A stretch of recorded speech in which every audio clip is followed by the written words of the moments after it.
Le Seigneur est ma lumière et mon salut. De qui aurais-je crainte? Le Seigneur est le rempart de ma vie. Devant qui tremblerais-je? Mes ennemis, mes adversaires, perdent pied et succombent.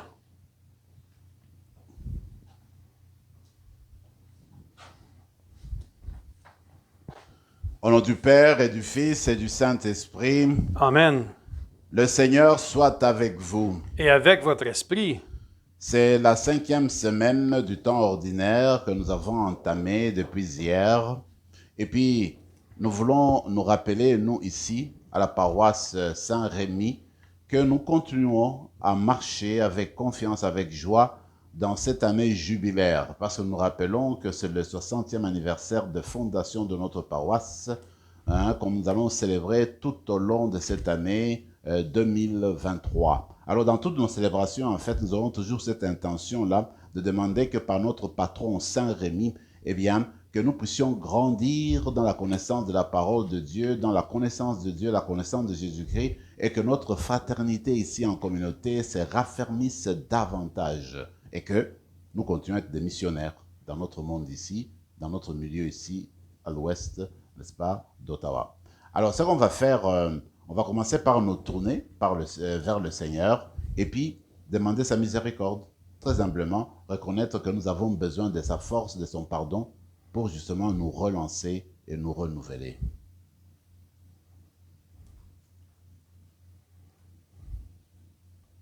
Prends pitié de nous, Seigneur.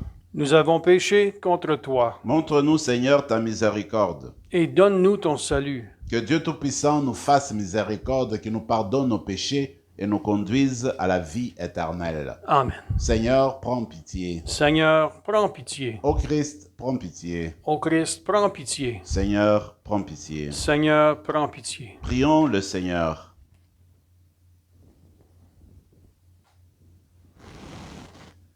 Seigneur Dieu, source de tout bien, réponds sans te lasser à notre appel. Inspire-nous de discerner ce qui est juste et dirige-nous pour que nous puissions l'accomplir. Par Jésus-Christ, ton Fils, notre Seigneur et notre Dieu, qui vit et règne avec toi maintenant et pour les siècles des siècles. Amen.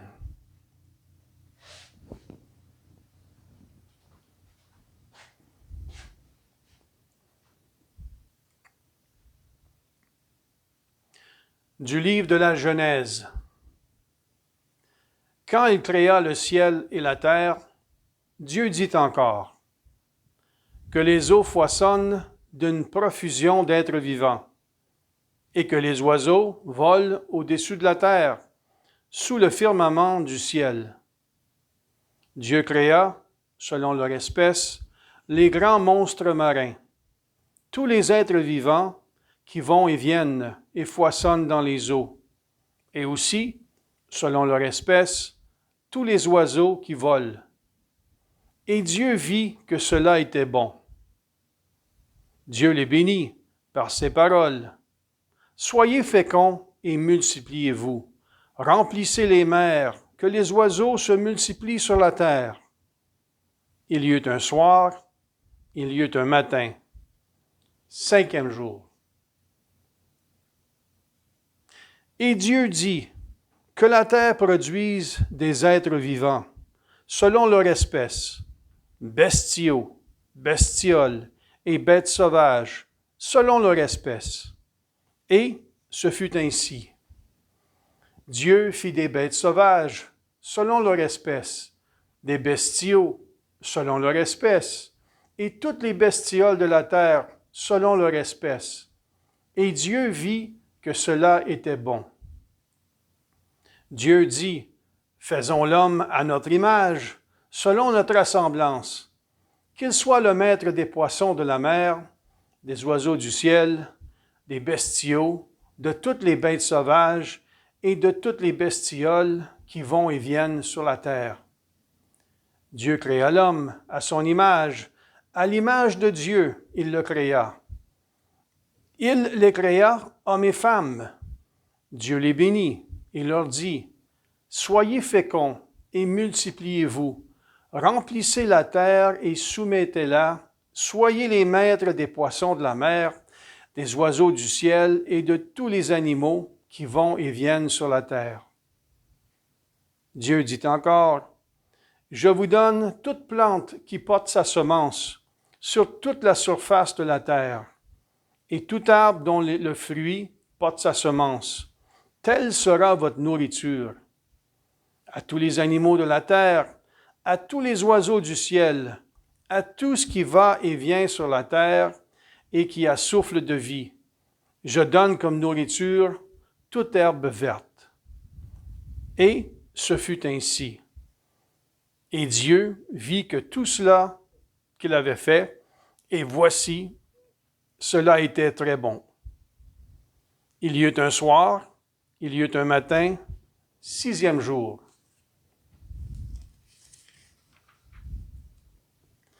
Ainsi furent achevés le ciel et la terre, et tout leur déploiement. Le 7e jour, Dieu avait achevé l'œuvre qu'il avait faite. Il se reposa le 7e jour de toute l'œuvre qu'il avait faite. Et Dieu bénit le 7e jour. Il le sanctifia, puisque ce jour-là, il se reposa de toute l'œuvre de création qu'il avait faite. Telle fut l'origine du ciel et de la terre lorsqu'ils furent créés. Parole du Seigneur. Nous rendons grâce à Dieu. Ô Seigneur notre Dieu, qu'il est grand ton nom par toute la terre. Ô Seigneur notre Dieu, qu'il est grand ton nom par toute la terre.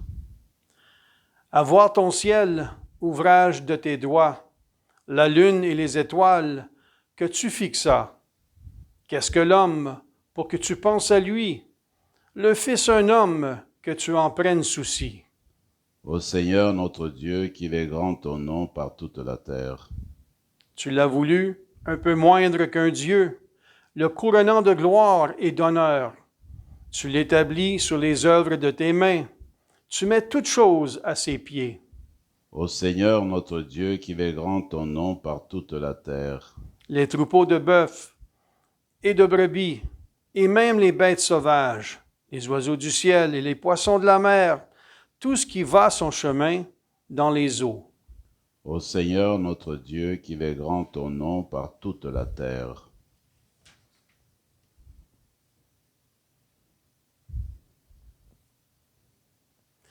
Alléluia, Alléluia. Incline mon cœur vers tes exigences. Fais-moi la grâce de ta loi, Seigneur. Alléluia.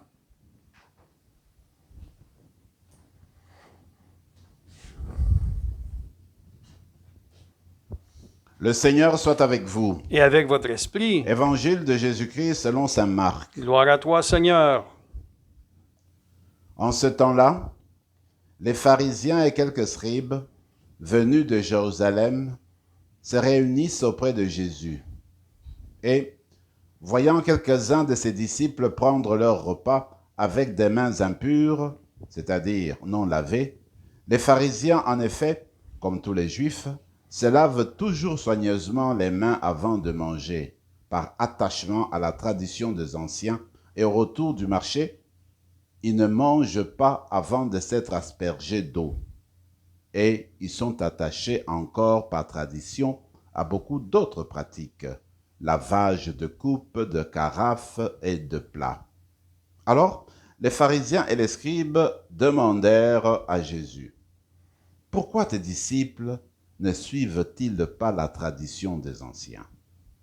Ils prennent leur repas avec des mains impures. » Jésus leur répondit, « Isaïe a bien prophétisé à votre sujet, hypocrite. Ainsi qu'il est écrit, « Ce peuple m'honore des lèvres, mais son cœur est loin de moi. C'est en vain qu'ils me rendent un culte. Les doctrines qu'ils enseignent ne sont que des préceptes humains. Vous aussi, vous laissez de côté le commandement de Dieu pour vous attacher à la tradition des hommes. » Il leur disait encore, « Vous rejetez bel et bien le commandement de Dieu pour établir votre tradition. En effet, Moïse a dit, honore ton père et ta mère. Et encore, celui qui maudit son père ou sa mère sera mis à mort. Mais vous, vous dites, supposons qu'un homme déclare à son père ou à sa mère, les ressources qui m'auraient permis de t'aider sont corban, c'est-à-dire dons réservés à Dieu. Alors, vous ne l'autorisez plus à faire quoi que ce soit pour son père ou sa mère. Vous annulez ainsi la parole de Dieu par la tradition que vous transmettez. Et vous faites beaucoup de choses du même genre. Acclamons la parole de Dieu. Louange à toi, Seigneur Jésus.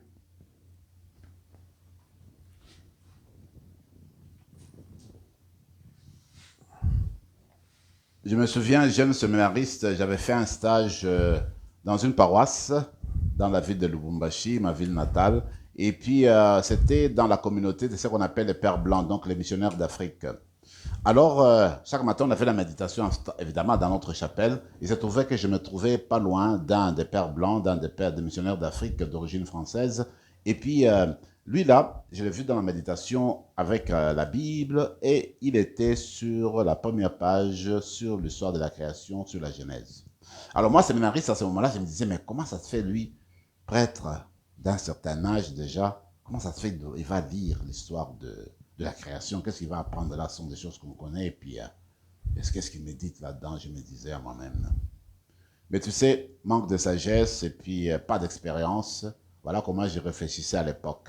Mais en fait, je me suis rendu compte au cours des années que tout texte biblique est tellement riche que tu peux le lire, le relire 1000 fois et puis méditer et tu trouveras toujours des richesses là-dedans. Le Seigneur s'exprime toujours, il continue à se révéler. Aujourd'hui, le texte de la Genèse nous parle encore davantage qu'il y a un siècle, il y a 2 siècles.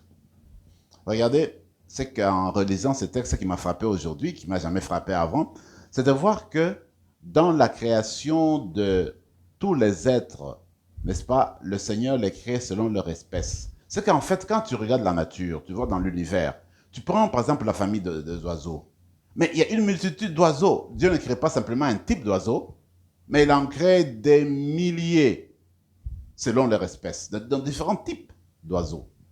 La même chose va dans le monde marin. Combien, n'est-ce pas, d'êtres marins il y a dans le monde? Il n'y a pas que seulement un, des milliers et de plusieurs sortes. Ça, c'est la générosité de Dieu, la grandeur de Dieu. Même quand tu vas dans le monde animal, regardez les tortues. Il n'y a pas qu'un seul type de tortue. Il y a plusieurs types de tortues, il y a plusieurs types de papillons, il y a plusieurs types, n'est-ce pas, d'insectes, et ainsi de suite. Tu ne trouves pas simplement une petite famille. Tout ça, c'est la provision. C'est Dieu qui crée la provision, et puis Dieu qui déploie son amour, sa générosité quand il crée. En fait, il crée tout cela pour l'être humain. Alors moi, je trouve d'abord qu'il y a une richesse incroyable dans la nature. Et si tu vois dans le monde de l'univers, qu'on découvre de plus en plus, eh bien, des galaxies, il y en a et il y en a à ne plus compter. Je dis, oui, mais d'où est venu tout cela? Comment ça se fait que Dieu crée tant de belles choses et tant de choses sur la terre? La beauté de la nature. Et ce qui me frappe dans cette beauté de la nature, quand tu vas chez l'artiste, et l'artiste qui fait un très beau tableau, souvent il s'inspire de la nature. C'est parce qu'il a vu une scène de la nature, coucher du soleil, des fleurs, alors il essaie de mettre ça par écrit, il veut dire sur le tableau, et puis il dessine. La nature est riche de la présence de Dieu, est riche de l'amour de Dieu, est riche de la générosité incroyable de Dieu. Alors, le sommet de la création, c'est vous et moi, c'est l'être humain. Et Dieu créa l'être humain à son image.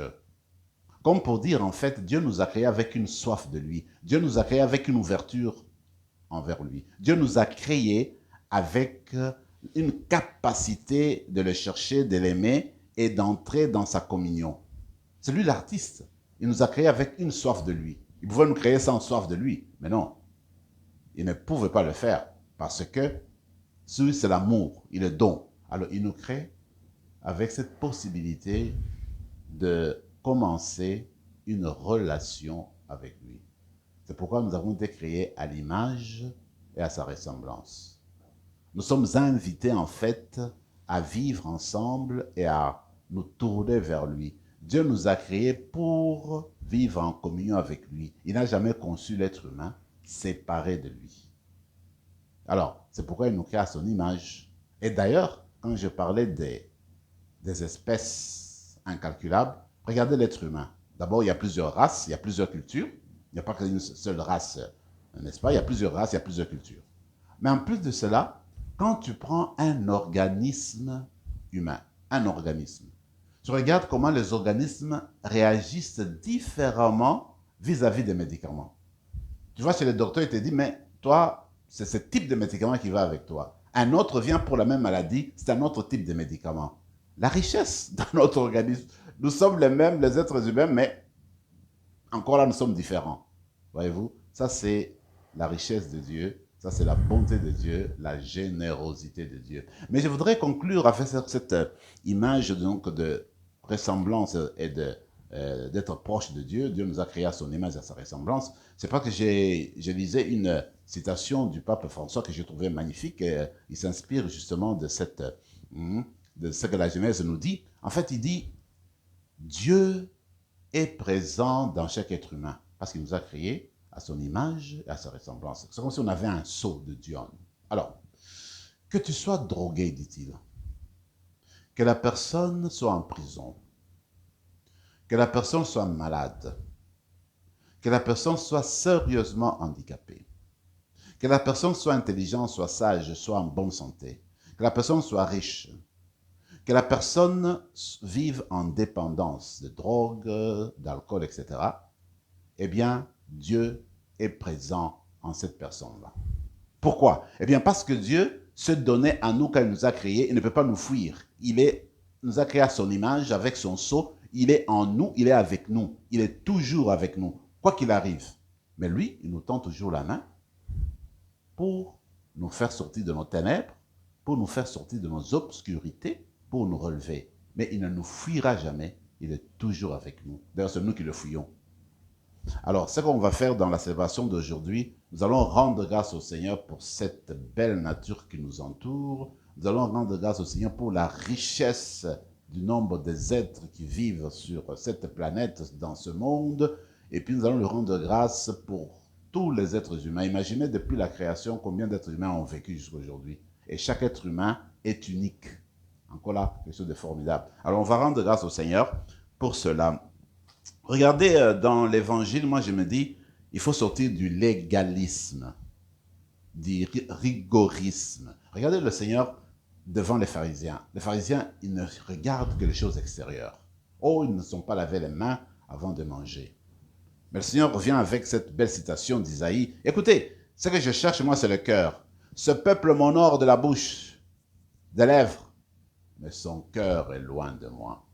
Ce que Dieu veut, c'est le cœur, c'est notre cœur, que nous soyons tournés vers lui, que de l'intérieur, eh bien, on lui fasse de l'espace, qu'on l'adore, qu'on le suive, et qu'en le suivant, évidemment, cet attachement puisse se traduire dans les actes de tous les jours. Ce qui importe, c'est de faire vivre la parole de Dieu. Et peut-être qu'on ne peut pas pointer du doigt trop fort les pharisiens et les scribes, parce que peut-être parfois nous le faisons aussi. Il arrive des fois dans notre vie, nous nous attachons à une petite tradition, même dans la liturgie, même dans l'église, on s'attache à un petit rien, et puis ce petit rien fait de sorte qu'on exclut des gens. En fait, une tradition. Si la tradition éloigne de l'amour, si la tradition ne permet pas de révéler l'amour don de Jésus-Christ, si la petite tradition ne permet pas d'établir la justice, ben, il faut s'en débarrasser. Ce qui compte en fait, c'est vivre l'amour. C'est utiliser ce dont on a besoin, c'est utiliser ce qui est à notre portée pour refléter l'amour de Dieu, refléter l'amour de Jésus-Christ et la fraternité universelle.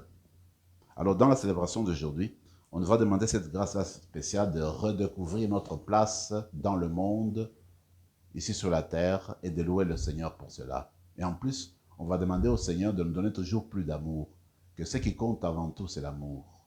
Que les lois, les traditions, tout cela, eh bien, qu'on qu'elles soient inspirées par l'amour d'abord et qu'on les applique en vue de nourrir l'amour, d'aider et de rendre service.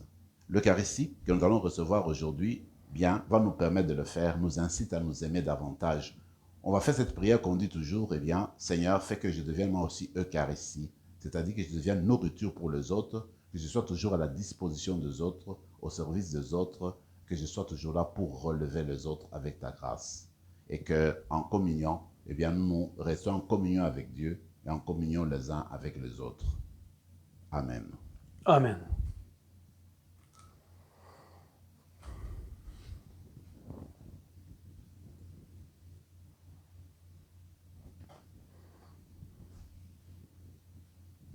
Tu es béni, Seigneur, Dieu de l'univers, toi qui nous donnes ce pain, fruit de la terre et du travail des hommes et des femmes.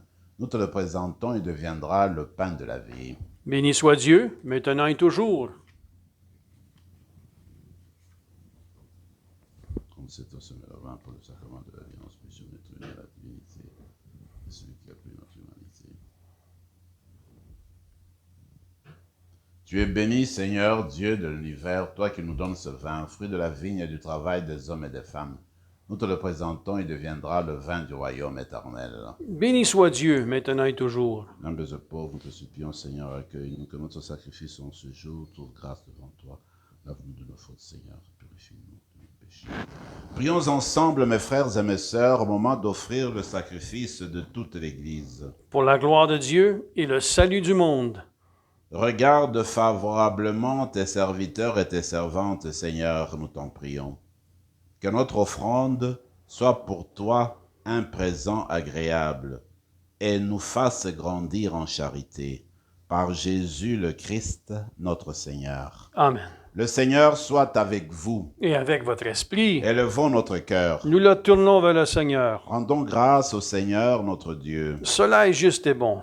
Vraiment, il est juste et bon pour ta gloire et notre salut de t'offrir notre action de grâce toujours et en tout lieu. Seigneur, Père très saint, Dieu éternel et tout-puissant. Dans ta bonté, tu as créé l'être humain. Et comme il avait mérité la condamnation, tu l'as racheté dans ta miséricorde par le Christ notre Seigneur.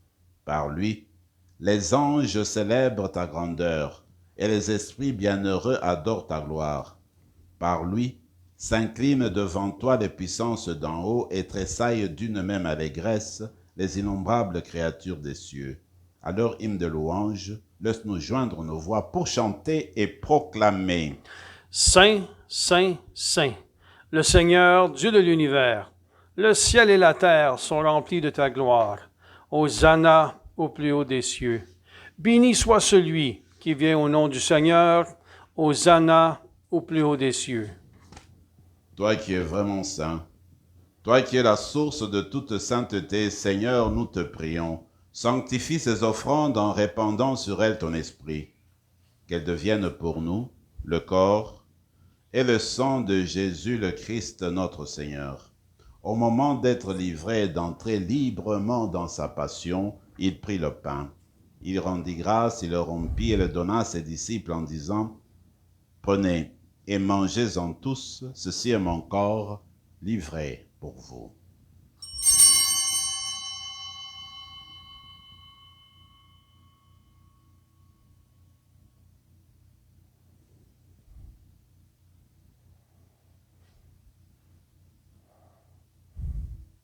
De même, après le repas, il prit la coupe. De nouveau, il rendit grâce et la donna à ses disciples en disant, « Prenez et buvez-en tous, car ceci est la coupe de mon sang, le sang de l'alliance nouvelle et éternelle, qui sera versé pour vous et pour la multitude en rémission des péchés.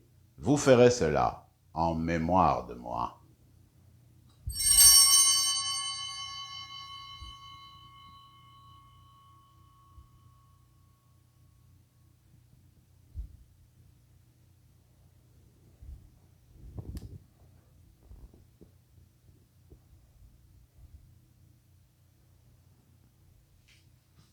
Acclamons le mystère de la foi. Quand nous mangeons ce pain et buvons à cette coupe, nous annonçons ta mort, Seigneur ressuscité, et nous attendons que tu viennes. En faisant ainsi mémoire de la mort et de la résurrection de ton Fils, nous t'offrons, Seigneur, le pain de la vie et la coupe du salut. Et nous te rendons grâce, car tu nous as estimés dignes de nous tenir devant toi pour te servir. Humblement, nous te demandons qu'en ayant part au corps et au sang du Christ, nous soyons rassemblés par l'Esprit Saint en un seul corps. Souviens-toi, Seigneur, de ton Église répandue à travers le monde. Fais-la grandir dans ta charité en union avec notre pape François, notre évêque Marcel, Yvan son auxiliaire, et tous les évêques, les prêtres et les diacres. Souviens-toi aussi de nos frères et sœurs qui se sont endormis dans l'espérance de la résurrection. Et souviens-toi dans ta miséricorde de tous les défunts. Accueille-les dans la lumière de ton visage. Sur nous tous, enfin, nous qui, ici à Saint-Rémy, célébrons notre année jubilaire, nous implorons ta bonté. Permets qu'avec la Vierge Marie, la bienheureuse Mère de Dieu, avec Saint Joseph, son époux, avec les apôtres, Saint Rémy et tous les saints qui ont fait ta joie au long des âges, nous ayons part à la vie éternelle et que nous chantions ta louange et ta gloire par ton Fils Jésus, le Christ. Par lui, avec lui et en lui, à toi, Dieu le Père Tout-Puissant, dans l'unité du Saint-Esprit, tout honneur et toute gloire pour les siècles des siècles. Amen. Unis dans le même esprit, nous pouvons dire avec confiance la prière que nous avons reçue du Sauveur. Notre Père qui es aux cieux, que ton nom soit sanctifié, que ton règne vienne, que ta volonté soit faite sur la terre comme au ciel. Donne-nous aujourd'hui notre pain de ce jour. Pardonne-nous nos offenses, comme nous pardonnons aussi à ceux qui nous ont offensés. Et ne nous laisse pas entrer en tentation, mais délivre-nous du mal. Délivre-nous de tout mal, Seigneur, et donne la paix à notre temps. Soutenus par ta miséricorde, nous serons libérés de tout péché, à l'abri de toute épreuve. Nous qui attendons que se réalise cette bienheureuse espérance, l'avènement de Jésus-Christ, notre Sauveur. Car c'est à toi qu'appartiennent le règne, la puissance et la gloire pour les siècles des siècles. Seigneur Jésus-Christ, tu as dit à tes apôtres, je vous laisse la paix, je vous donne ma paix.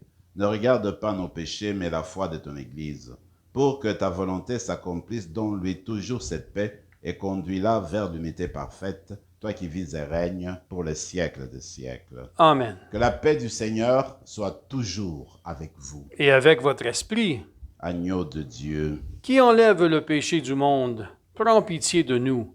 Agneau de Dieu, qui enlève le péché du monde, prends pitié de nous. Agneau de Dieu, qui enlève le péché du monde, donne-nous la paix. Seigneur Jésus-Christ, que cette communion à ton corps et à ton sang n'entraîne pour nous ni jugement ni condamnation, mais que par ta bonté, elle soutienne notre esprit et notre corps et nous donne la guérison.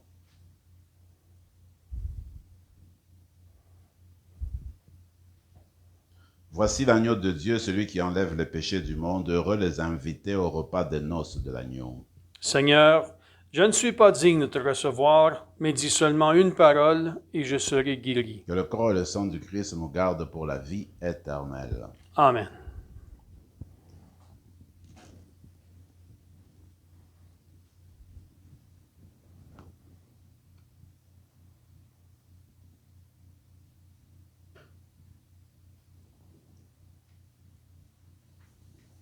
Corps du Christ. Amen.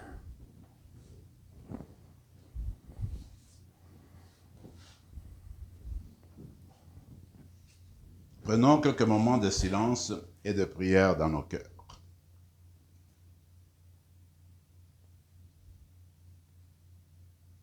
Dieu est amour. Qui demeure dans l'amour demeure en Dieu, et Dieu demeure en lui.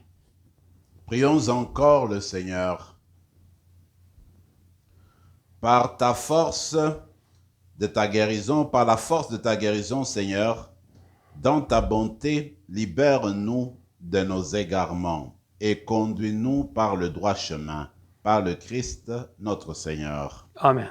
Le Seigneur soit avec vous. Et avec votre esprit. Et que Dieu Tout-Puissant vous bénisse, le Père, le Fils et le Saint-Esprit. Amen. Allez dans la paix du Christ. Nous rendons grâce à Dieu.